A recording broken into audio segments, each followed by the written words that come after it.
now? What now for you? What now for Chelsea? Eden Hazard stays. Eden Hazard says Antonio. Now we just need to focus because we have the World Cup. Hazard stays. We have the World Cup. We have some days of holiday now, and then just focus. We don't talk about next season now. We talk about holiday and World Cup, my friend. But what do you need to stay here? What do you need? There's no Champions League football. What do you need to happen? Antonio wants you to stay. You're Chelsea fan. I need Rudiger to play like this every game, and then I stay. I promise I stay. You stay just a bit longer and give Antonio his man of the match champagne. Because I want to play with him. You present that to Antonio. He's a man of the match. Yeah, my friend. You deserve it today. Thank you, my bro. Thank you, man. Thank you. 네, 슈하 안녕하세요. 첼시 슈림프입니다. 오늘은 첼시 선수 시즌 리캡 두 번째 시간인데요. 네, 오늘 영상에서 다룰 선수는 첼시의 등번호 2번이죠. 안토니오 리디거 선수에 대해서 시즌 리캡 진행해 보도록 하겠습니다. 네, 먼저 리디거의 베스트 퍼포먼스입니다. 리디거가 이번 시즌 언제 가장 좋은 폼을 보여줬나 생각을 해보면 리디거가 멀티골을 기록한 적이 있죠. 프리미어리그에서 레스터시티 원정 경기를 떠났을 텐데요. 이 경기에서 첼시는 레스터와 2대2 무승부를 거둡니다. 근데 첼시의 두 골 모두 리디거 선수가 기록을 했죠. 첫 번째 골은 후반전 1분 46분에 나왔는데요. 메이슨 마운트의 코너킥 상황입니다. 마운트가 코너킥을 올리고 리디거가 차우더리와의 경합에서 승리하면서 완벽한 타점에서 첫 번째 골을 만들어냈고, 지금 영어 자막에도 나오다시피 리디거가 자신의 100번째 출장에서 첼시에서 총 5번째 골을 기록했습니다. 본인에게나 팀에게나 굉장히 의미 있는 골이었고, 첼시가 또 아니나 다를까 후반전에 집중력 저하로 인해서 역전을 허용합니다. 근데 71분에 메이슨 마운트에게 프리킥 기회가 오죠.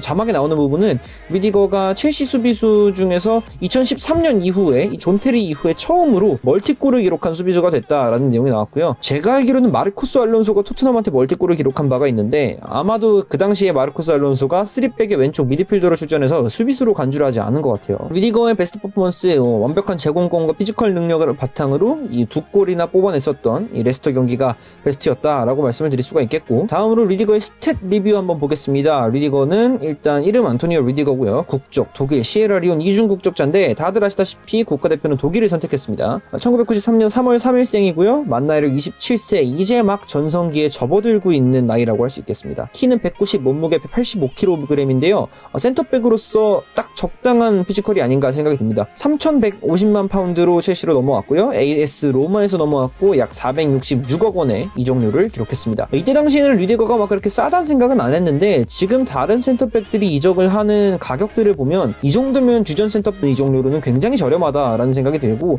죽으면 10만 파운드 약 1억 4천만 원 정도의 주급을 받고 있습니다. 리디거의 특이사항이라면 다들 아시다시피 춤을 잘 추고요. 첼시 라커룸의 개그맨이자 아자르를 남길 뻔한 남자다. 또 한 가지 말씀을 드리자면, 이 리디거가 첼시 팬들이 굉장히 사랑하는 차기 주장 후보라는 겁니다. 첼시에 대한 충성도랑 애정이 굉장히 높은 선수고 멘탈적으로 훌륭한 선수다라는 거 꼭 언급을 하고 넘어가야 될 것 같아요. 이적시장 평가액은 약 900억 원이라고 트랜스퍼마커트 기준으로 나오는데 5천만 파운드입니다. 이게 첼시에서 캉테, 퓰리식, 조르지뉴에 이어서 4위에 해당하는 그 이적시장 평가액이고요.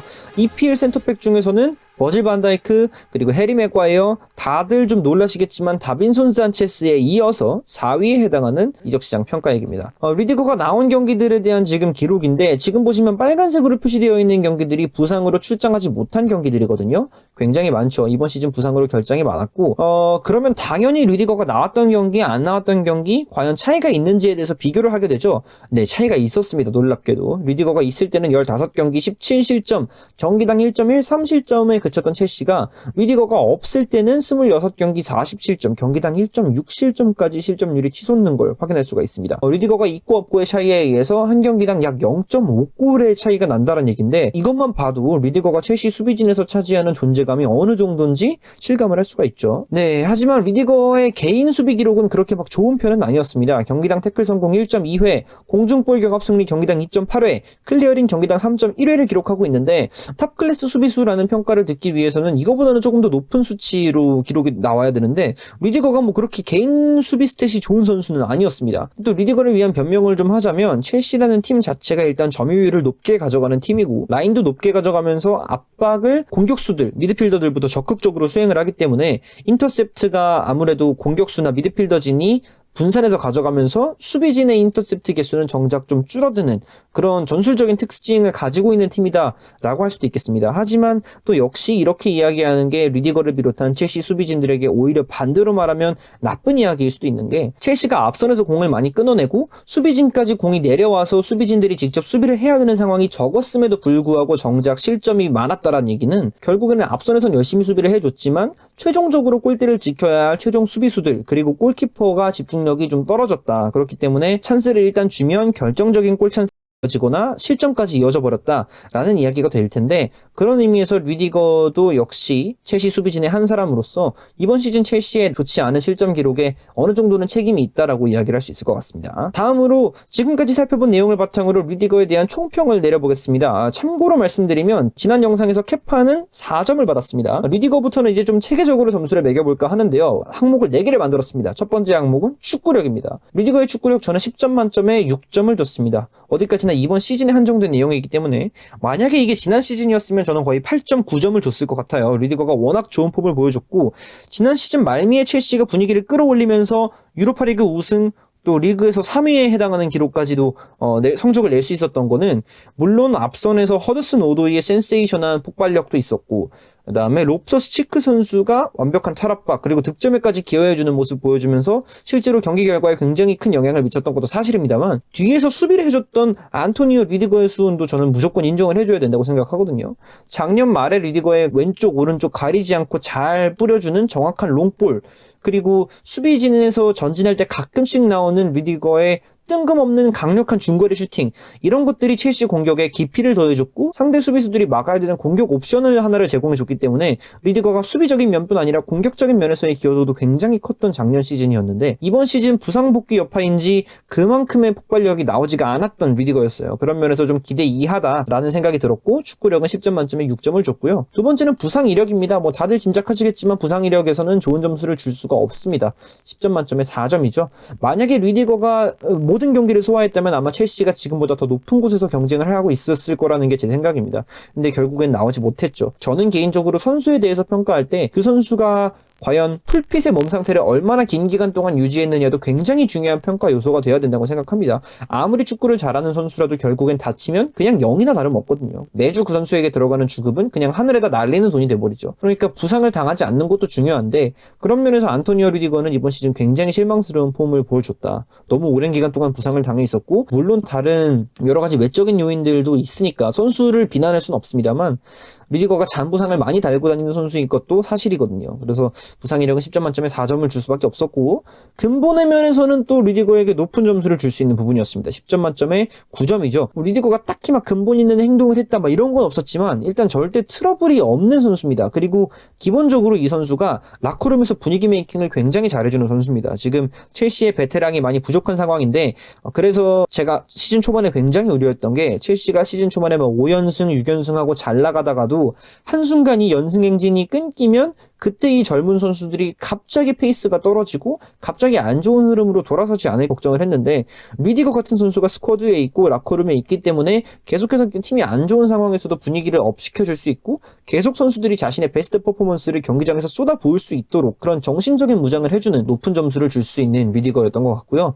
다음으로 가성비인데요. 가성비는 리디거에게 10점 만점에 7점을 줬습니다. 높은 점수도 아니고 낮은 점수도 아니죠. 네, 제가 리디거의 가성비에 대해서 생각하고 있는 게 딱 그 정도입니다. 이 선수가 뭐 비싼 가격도 아니고 그렇다고 또 싼 가격으로 데려온 선수도 아니고요. 매주 나가는 주급이 아주 높은 선수도 아니고 그렇다고 저액으로 주급을 받아가는 선수도 아니고요.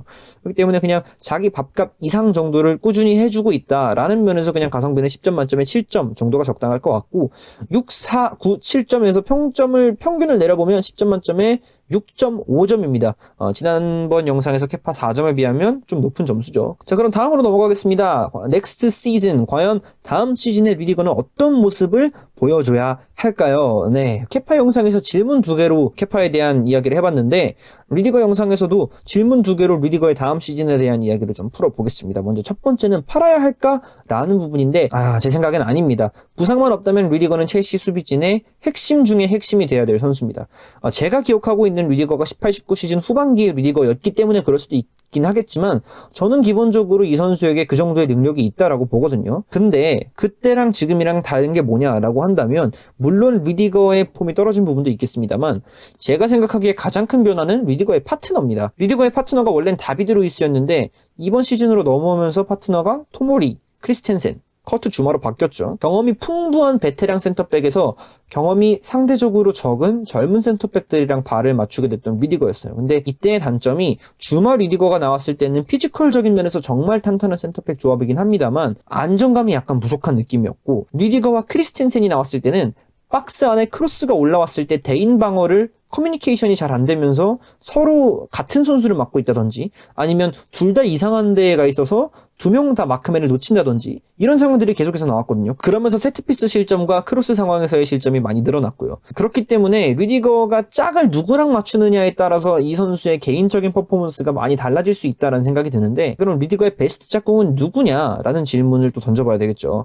제가 생각하기에는 첼시에서 찾기는 좀 힘듭니다. 일단 첼시에서 앞서도 말씀드렸다시피 주머나 크리스텐센과의 조합은 일단 좋지 않았고 토모리와는 그렇게 발을 많이 맞춰본 경험은 없지만 일단 토모리도 나왔을 때 너무 불안한 모습을 많이 보여줬기 때문에 토모리랑 리디거 조합을 쓰기보다는 일단 또 한 명의 검증된 수비수가 오는 게 더 낫겠죠. 그래서 눈을 첼시 바깥으로 돌려보면 지금 첼시랑 이적설을 뿌리고 있는 선수들이 몇 명 눈에 들어옵니다.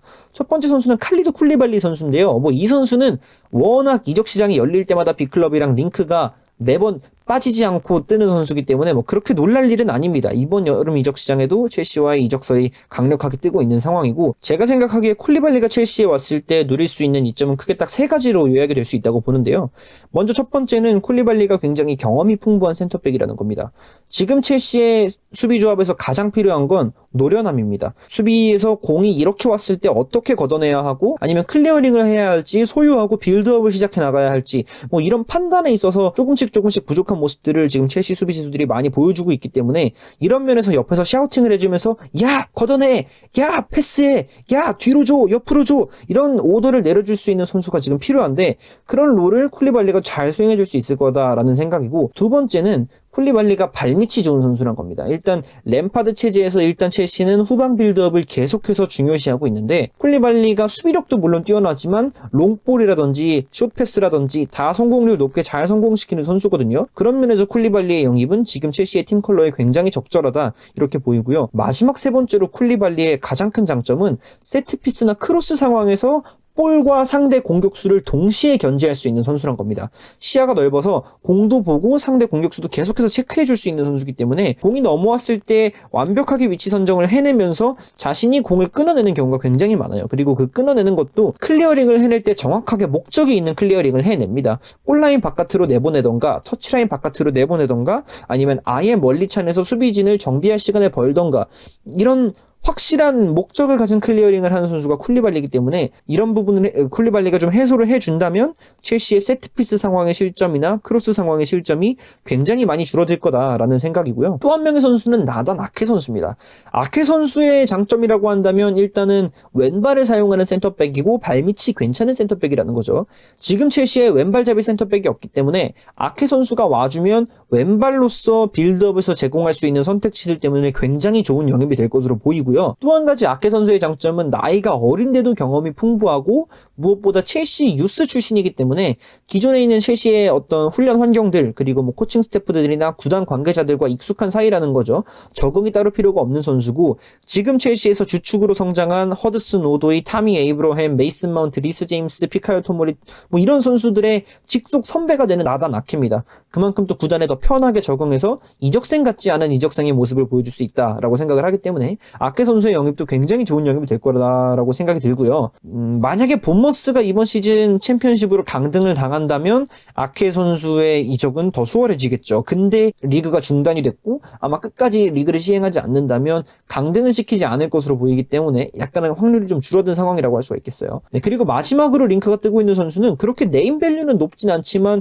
저는 굉장히 알짜배기 영입이 될 것이라고 생각하고 있는 루이스 덩크 선수입니다. 이 선수는 일단 잉글랜드 국가대표팀에 최근에 승선을 하기도 했고 브라이튼 앤 호브 알비온에서 주장으로 활약하고 있는 선수인데 브라이튼 선수가 매력적으로 느껴지는 이유는 현재 브라이턴의 축구 스타일이 후방 빌드업을 굉장히 중요시하는 축구를 구사하는 팀이라는 겁니다. 브라이튼에서 후방 빌드업에 어떻게 보면 기점 역할을 한다고 할 수 있는 게 골키퍼인 매튜 라이언도 발밑이 굉장히 좋지만 루이스 덩크의 역할도 만만치 않게 중요하거든요. 일단 후방 빌드업을 위주로 하는 축구를 충분히 경험해본 선수다라는 점에서 램파드 축구에 금방 녹아들 수 있을 거다라는 기대감이 있고, 또 잉글랜드 선수고 계속 잉글랜드에서 뛰어왔던 91년생의 선수이기 때문에 프리미어리그 경험이 굉장히 풍부합니다. 그런 면에서 또 루이스 덩크가 첼시 수비진에 더 안정감을 가져다 줄 수 있는 선수로 좀 주목이 되는 거죠. 자, 그래서 여기까지 리디거의 베스트 짝꿍에 대해서 좀 알아봤는데, 쿨리발리, 아케, 루이스 덩크 누가 오든지 지금 현재 첼시에 있는 수비진들보다는 훨씬 더 좋은 짝꿍이 될 것이다. 그러니까 제발 첼시 보드지는 이번 여름 이적 시장에 제발 이들 중에 단 한 명이라도 좀 영입을 해줬으면 좋겠다라는 말씀드리면서 오늘 리디거에 대한 시즌 리킴 영상 마쳐보도록 하고요. 지금까지 케파 다뤘고 리디거 다뤘죠. 다음으로는 이제 첼시에서 3번을 달고 뛰는 선수에 대해서 알아볼 텐데,